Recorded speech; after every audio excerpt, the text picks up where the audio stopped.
For the longest time, my joke is that the Indian dream was not to be in India.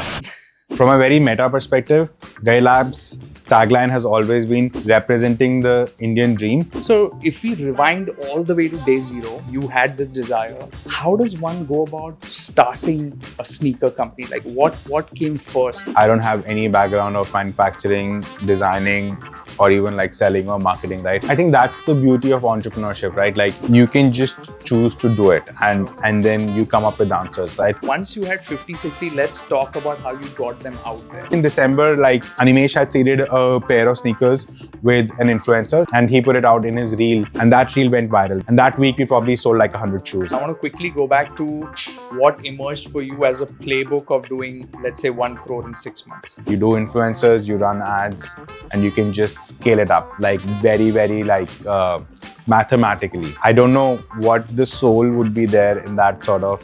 Yeah, that would be very individualistic. But it can be done. Now, why did you make that decision and not make a 2,000 to 3,000? Because a quality product cannot be made for that. Yes, we wanted the design to be differentiated and the product quality to be really good, and we just can't make that in that price point. We would have made it if it was possible, but it's not. What is one thing that didn't go right and you wouldn't do again if you were starting a shoe company or a consumer good company? Hi guys, thanks for joining another episode of Zero to Momentum. I'm Raj. Today I'm here with Arjun of Gully Labs. Usually I would start with, what does your company do? What does your startup do? But I'm sure many of us have heard of Gully Labs. We're sitting in their beautiful store right now. But I won't steal your thunder. Arjun, thanks for doing this, first of all. Thank you. Thanks, Raj. So what is Gully Labs? From a very meta perspective, Gully Labs' tagline has always been representing the Indian dream. And for the longest time, my joke is that the Indian dream was not to be in India. But I think we owe it to ourselves to have the imagination that the ordinary artifacts, design languages, everything of beauty from India can be aspirational, can feel like you really want to have it. And us as founders of the company, we realized that that wasn't the most normal thing, Yeah. And I think we owe it to ourselves to find that beauty, find that design, and put it onto everyday consumable products. So we took that idea, that imagination, and put it on sneakers. And as a bit of sneakerheads, we realized that hey, there is a bit of a love here, and it's a bit of a putting your identity on your product and share it with others and represent yourselves. And that felt like the perfect place to start, because hey, why not make sneakers from India that put our design language, that craft that product in that way and form, and it makes you really feel like a part of like something really, really nice and precious. That's super relatable, because earlier an aspirational sneaker would be something international, like a Nike or something else, etc. So if we rewind all the way to day zero, you had this desire. How does one go about starting a sneaker company? Like what came first? How did you even think of making a shoe? Did you know anything about making shoes? How did you get started with that process? Yeah, see, on day zero, personally, I don't have any background of manufacturing, designing, or even like selling or marketing, right? But I think that's the beauty of entrepreneurship, right? Like you can just choose to do it and then you come up with answers, right? Maybe it's obvious things that others have figured out. Maybe it's the unobvious things that people have overlooked. And I think that's the beauty of the game. So I think at least I was optimizing for, enjoying the game rather than like, caring how it's done and whatnot. Yeah. And once you're in that game, you can always figure out, right? Like, oh, I need to make a sneaker. So maybe I need to get someone who knows how to design a sneaker. Or maybe they know how to prototype a sneaker, or they know how a sneaker is being made, right? Yeah. Oh, where do I find this person? Maybe I get a college student as an intern and have them find this person for me. Sure. Where do I find this student? Maybe I put up a job application on an intern finding website. Sure. I think that is literally how it started. I put up an application on Internshala. I found this sort of person from, I think, one of these universities in Sonipat, OP Jindal, I think. And then she went on some website and found Anshul, who leads sort of product for us right now. And Anshul used to make shoes. And before. Anshul had been in the women's shoe industry or the shoe industry broadly for about a decade or so. Oh, nice. And then I went to Noida for the first time, probably the second time in my life, to like meet him. And then sort of shared my vision with him. And he's had a lot of those pitches, but somehow he thought like it kind of made sense. And then he's like, you know what, I'll spend some hours with you on a weekly basis. And then he found, Nina ma'am, who prototyped shoes for us in her garage, right? And we all started working together. So it was like, you just keep solving the next problem, the next problem, the next problem. And in a very funny way, that's where we are at right now as well at Gully Labs, is solving the next problem. Makes sense. So by the way, you brought up something interesting before. There are templated ways of doing things. Sometimes you discover non-obvious ways of doing something, like making a shoe.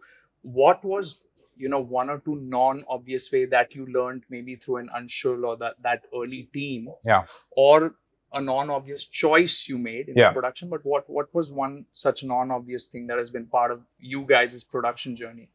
I think, when you're starting a startup, you are very constrained. And I think constraints are good to have because they make you take the non-obvious choices. If you had infinite money, you'd go to the biggest factory and tell them, make me this shoe, and hire the best designer in the world from a Nike or somewhere, put them next to a factory, which is the best factory, and ask them to make stuff, right? But you don't have that much abundance when you're starting up. And that is a good thing, I think. Even if you have a lot of abundance, you should not choose to take it, because then you'll do the most obvious things. So when we started, I think I'll share some of the non-obvious things were we decided to do the manufacturing ourselves. That was an obvious thing. No one in any sort of D2C category that they're entering in India, they try to do it themselves. But we had to do it because we didn't have a choice. We tried to work with other manufacturers. They always had high MOQs. They had long development cycles. We wanted to be agile. We wanted to be fast moving. We wanted to understand shoe as a product ourselves. So the only answer left out of all the options was to do it yourselves, right? So that was unobvious, in sort of hindsight. People would go to what they call OEMs. Correct. Or you would have parts coming from everything. Correct. But I think, correct me if I'm wrong, but you built the entire shoe, not just yourself, but all the parts and raw materials. Mostly you guys also built those. Yes. We sourced raw materials like just rolls of fabric or leather or like soles, but everything else was done in-house. When we started as well, we didn't have a lot of capital for machinery. So almost everything was made by hand, which is the most original way of making shoes, which is the most time consuming, and in sort of luxury parlance, costs the highest as well, right? But we did it because we didn't have a choice, right? And we turned that sort of constraint into an opportunity, because when you also make shoes by hand, it is very subjective, and the sort of end product is very, very aligned with that material that you have on hand. When you're doing it machine made, it is a process. That subjectivity is lost. But when you're doing it by hand, you can nurture each component, each fitting, and align it to what the golden standard is. So that fit, that comfort is also like extraordinary, but there's also a trade-off with this done by hand, this lower scale and whatnot. By the way, in those earliest days, let's say first 6 months, when you were making that first shoe, that first design, that first sole, how many times did it take to get something that was a shoe that you actually liked? I'm sure there are iterations even today, but because since you guys were doing this for the first time, and maybe there was borrowed expertise, did it take you, like, how many shoes did you make till you were like, okay, this is a shoe somebody can walk in? So when I first met Anshul and the work started, to the first sale that we did, when we were happy with about, I think 50 shoes or maybe 60 shoes we had to sell, it took almost a year, right? Okay. And 6 months later, we were doing it in, let's say, like, a couple of weeks. And now we can do it in a day. Yeah, but almost a year, 50, 60 shoes. Talk a little bit about, so there is so much to talk about just the production, a first-time manufacturer making shoes. But a lot of people are also captivated by your brand, like on Instagram and other places, and weaving in Indian culture and making Indian culture aspirational. But talk a little bit about that journey. You guys started with that thought. How did you start manifesting it and testing it? I'll tell you, that thought, that final vision was very much baked into my head. And when I met Animesh, we were very, very aligned, and he also thought a very similar way. Sure. So we had a vision of a fully made what does a Gully Labs look like. We could feel it. We could understand the traces of it when we saw, but we knew pretty much where the company had to go, what it looked like, and of course, it had its evolution and journey. But we knew what polish was, how refined it looked, what good looked like, and I think that understanding and that alignment between me and Animesh on what good looks like has been the driving factor, which has allowed us to take all the brand content, visual identity decisions. And then once you know where you want to go, it's very, I would say, it's not easy, but at least it is clear for you to share with your team that, hey, this is on brand, this is not on brand. So even if it works or doesn't work, at least you can sleep peacefully knowing that you're building towards where you want to go. So having that clarity of thought, and it's a very ephemeral thing, but you have to really sort of visualize out in the future or at any point of time, but know what is the most evolved state of your brand looking like. Sure. And it is aligning your team and saying no to all the things that don't align, and keep giving direction to this is Gully Labs, this is not. That's super, because if I'm somebody who is thinking of building a brand, let's say I'm a day zero entrepreneur, I'm thinking of building a brand, and I start with having a point of view and some values, let's say, right? And the last thing that you just said, that it's also a lot about what you didn't do, like what you didn't dilute and deviate into. So that is interesting. But if I'm somebody who's thinking of starting a brand, how should I go about the first 1, 2, 3 steps? If I already have a point of view and I already have some values I'm starting with, what should I be doing? Like, I'm sure a lot of people, it's funny, sometimes brands, at least from the outside, from a layman perspective, they just take off, or people fall in love with them. There's some magic there. Other times people are doing certain activities and that connect is not there. So is there a recipe there for somebody thinking about brand? Yeah, I wish there was a easy way to answer this, but let me take a stab. I think a brand is not just what you see, what you look. A brand goes in from what you say, how you speak to your consumers, how you speak to them after you've sold them something, how you speak to them with the product. What do they say and feel after getting your product? What do other people say and feel when they see your product out there? All of that encompasses the brand, and it is all very deliberate. Or even if not deliberate, it is the outcome of you doing something. So brand is a bit of a humanification of a consistent set of principles that end up, selling a product, or not even selling a product as well. Brands can be personal as well, right? But it is that sort of level of consistency, which I think broadly is a human expression of something that is inanimate, be it a product or a service or a persona. That is brand. Yeah. So ultimately, it's about how interesting can that be for other people to take it. Brand is like a dinner guest that you invite. Yeah. Is it a boring person? It is a very interesting person. Is that a person who never said anything but you still remember them? Is that a person who talked a lot and you remembered them? Is that a person who talked a lot but you felt a bit iffy after it, right? Mm-hmm. That is a brand. If humans did not exist, brands would not exist. Laws of motion would exist, but a brand wouldn't exist. Yeah. So a brand is a humanification of any product, service, persona, I would say, at a very meta.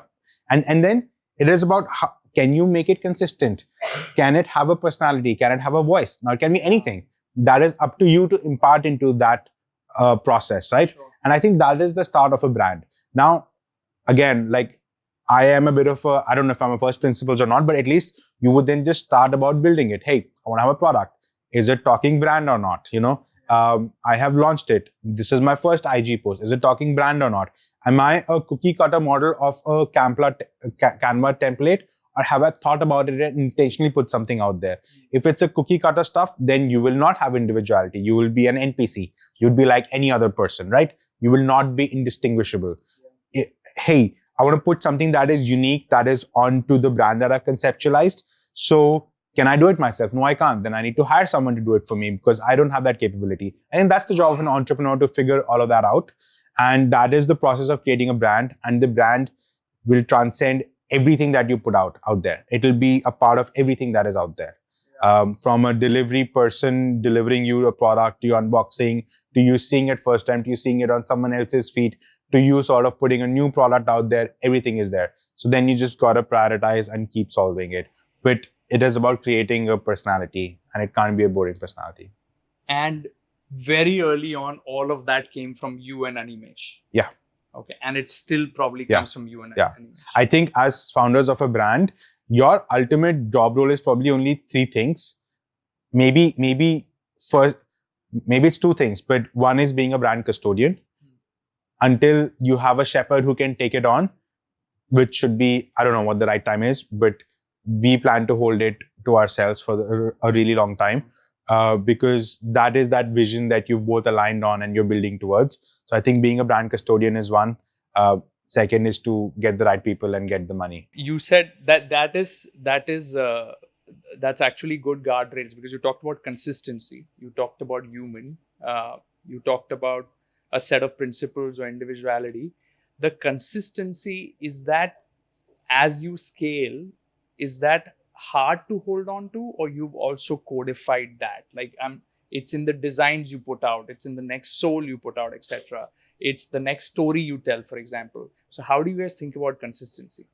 Consistency is slippery, because if you don't, with different stages of your company, it'll always go from, like, I would say consistency is like, I don't know, the right word is high entropy, and as you scale, it'll like become low entropy, if that's the way sort of matter goes. So then you have to do additional work to create that consistency, have the right guardrails, which may be having a culture in the company. Hey, this is Gully Labs' way of working. This is Gully Labs standard. This is how we think. It is about creating the right frameworks and systems that people can sort of move into. Maybe it is training. Maybe it is more conversations. Maybe it is having inspiration sessions like we do in our company, right? So you have to keep on doing more and more work. Yeah. Because what's an inspiration session that you do in your company? Where, like, let's say a product design team will come in and share like all of the interesting designs that they've seen from the world in the last 1 week, and share what they like about it, don't like about it, put the Gully Labs lens on it, and kind of see like, okay, this is what we're doing, this is what the world is doing, this is what they think. So I would say enriching your diet of what you consume.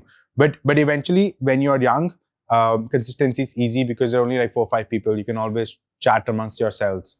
When you're bigger, you have to create it.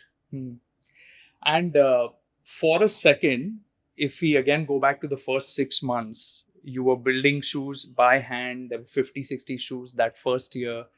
How did you find the first 5 or 10 people? Was it like they were craftsmen? Did Anshul find them? They had worked with them? Like, can we talk about that? Yeah. Can we reconstruct that tactical part a little bit? Yeah. So I'll just go from the start. I found an intern on a website who found Anshul. I somehow convinced Anshul. Anshul joined us. Anshul found Neena ma'am. Neena ma'am helped prototype the shoes in her sort of garage with 2 karigars. We used that for a fair bit. Then Anshul got Anshu. Anshu was a person who worked in his sort of company, in the previous company he was consulting with. He was a sort of, I would say, 0 to like a generalist guy.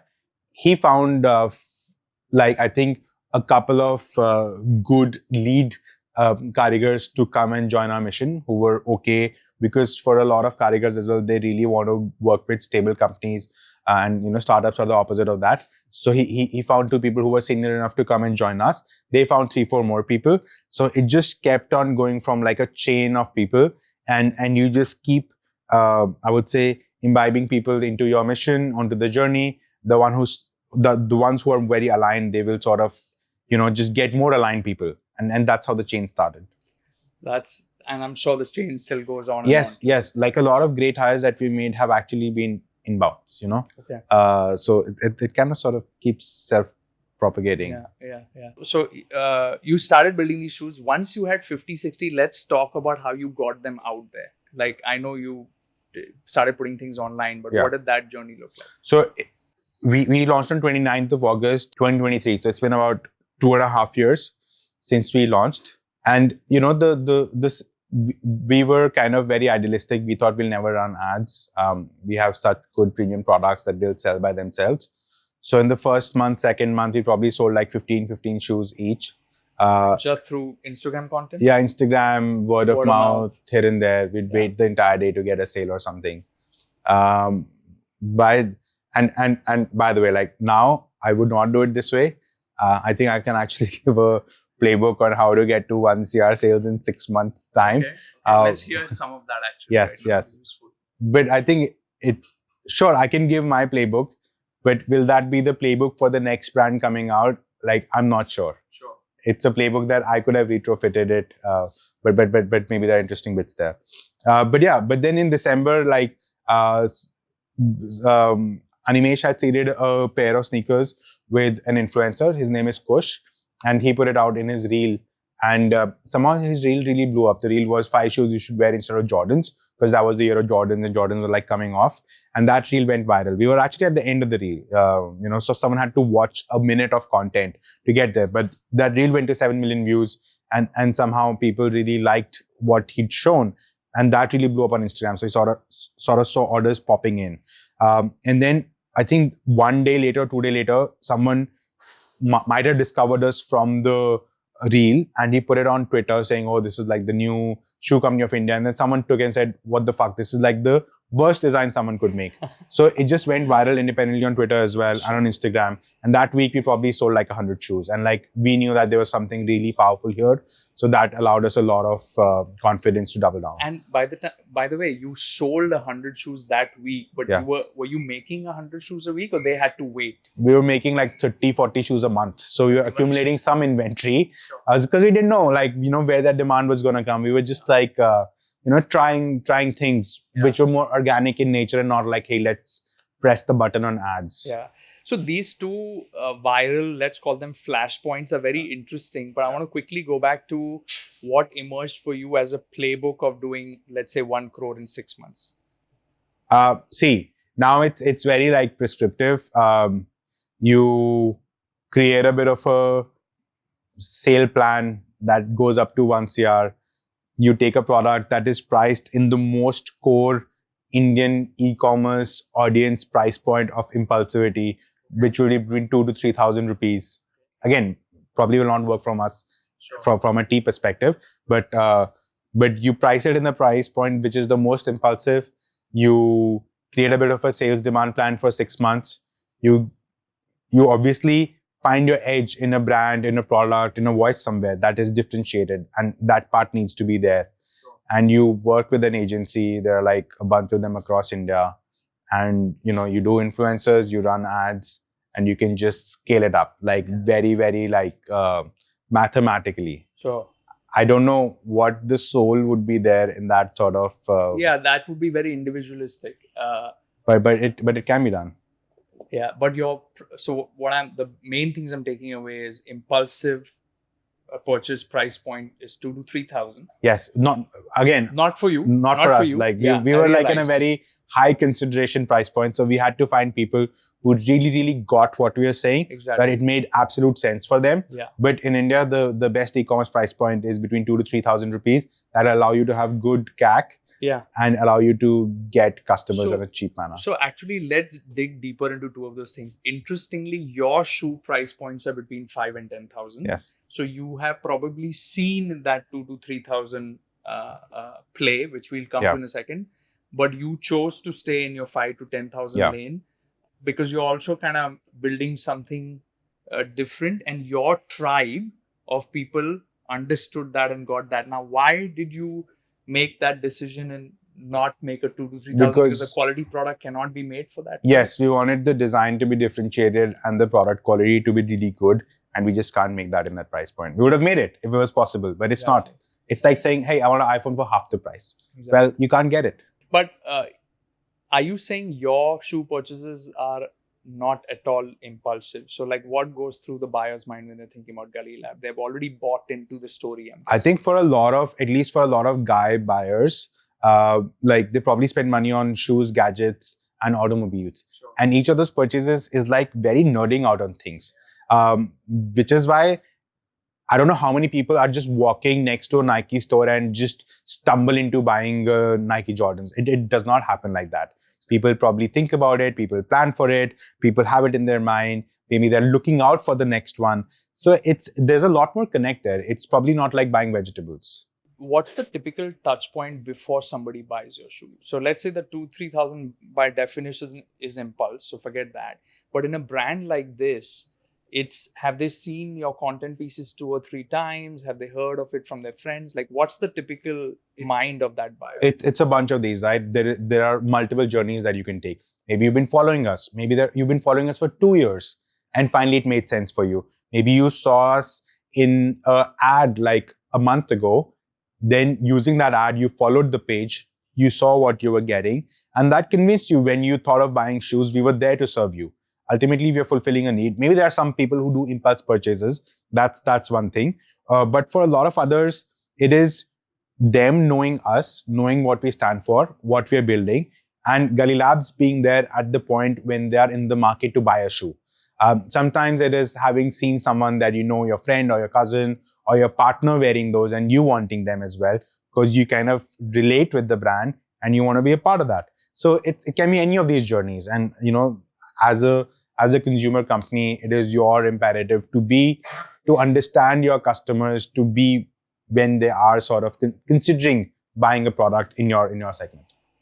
So by the way, in that first year, how many different types of shoes or designs or SKUs did you have? Or at launch, we had one design, 5 colors. One design, 5 colors. And then it took us 6 more months to create the second iteration of that design and 2 colors. Okay. And then we started doing it every 60 days, and now we are on a 30-day cycle. Right. And what did you learn by the time that maybe second or third cycle was wrapping up? What did you learn about needing more varieties or SKUs for people? Is there, what if you just had those first 5 shoes and 5 colors? I'm sure that's obviously very limiting. So what did you learn about variety and having to work with a lot of different designs? I think what we realized is that it's not like a skincare product that it sort of, I don't know, moisturizes my hands and I can keep using it. Even there, I probably want a few fragrances, but I don't know, you can just stick with one thing. With sneakers, it is definitely a product that expresses you and yourselves. You can have multiple facets. You're probably a person that is out there in the world, in the society, traveling, doing a bunch of things, moving around. So you have different use cases as well. And there is a bit of a wear and tear to your product as well. So you always need to be sort of coming in the market and putting products out, but we're also not a fast fashion brand. So our goal is to create sort of iconic silhouettes that have a very high resonance with, people out there. And for us to make the V2, make the V3 of them, so that we always have that level of freshness. Got it. So this is not like it's spring season and it's fall season. You don't follow that. No. You're trying to make something new at some cadence. Yes. But you want it to be a little more, not the flavor of the season kind of. Correct. Okay. Just like it would be for, Jordans or Nikes or something. Yes. They've been around, like those models have been around for decades, right? Yeah. But they keep changing. Yeah. So that's how you do it. Hey, so as you started selling more and more, what did you learn about the Indian consumer right now locally, and this trend of buying something Indian versus, before the thing was that if I'm going to spend more than 5,000 or 8,000, I want some brand that I already know, an international brand, name anyone. Yeah. So what have you learned about that shift? Yeah, so a couple of points, right? I'll just take anecdotal evidence, but also use me as a consumer. A lot of the companies or products that I use are like Indian brands, but it's not due to some sense of patriotism or nationalism. It is because it was a good product and a product that spoke to me. Say when I'm consuming a Whole Truth bar or a Cosmix protein, right? I probably get the communication in a much more stronger manner than let's say, I don't know, like some American bar. Exactly. Because that's like a shade away from me. Correct. But this one's speaking directly to me. I probably have seen Shashank in his videos here and there. Yeah. I like with Cosmix, I know it is let's say vegan or something, because India has a lot of vegetarians. My wife bought it in the first place, and then I started using it from her. And it just is, I would say, closer context to me as a person. But they're also great products. Let's say like Mokobara, right? It is a well-designed product. They have done design innovation, but it's also like a lot more accessible. I go to any mall, I can see it. I know my mother-in-law has probably a few of them. She found it somewhere. So it kind of spreads, right? And it spreads much more authentically, which goes back to a brand, right? Anyone can make a product, but brand is the sort of like that human connect with the product. So that's I would say, at least how, which is my bull case for a lot of homegrown products, is they can just go on and create big markets, and as the country is growing and use cases are increasing.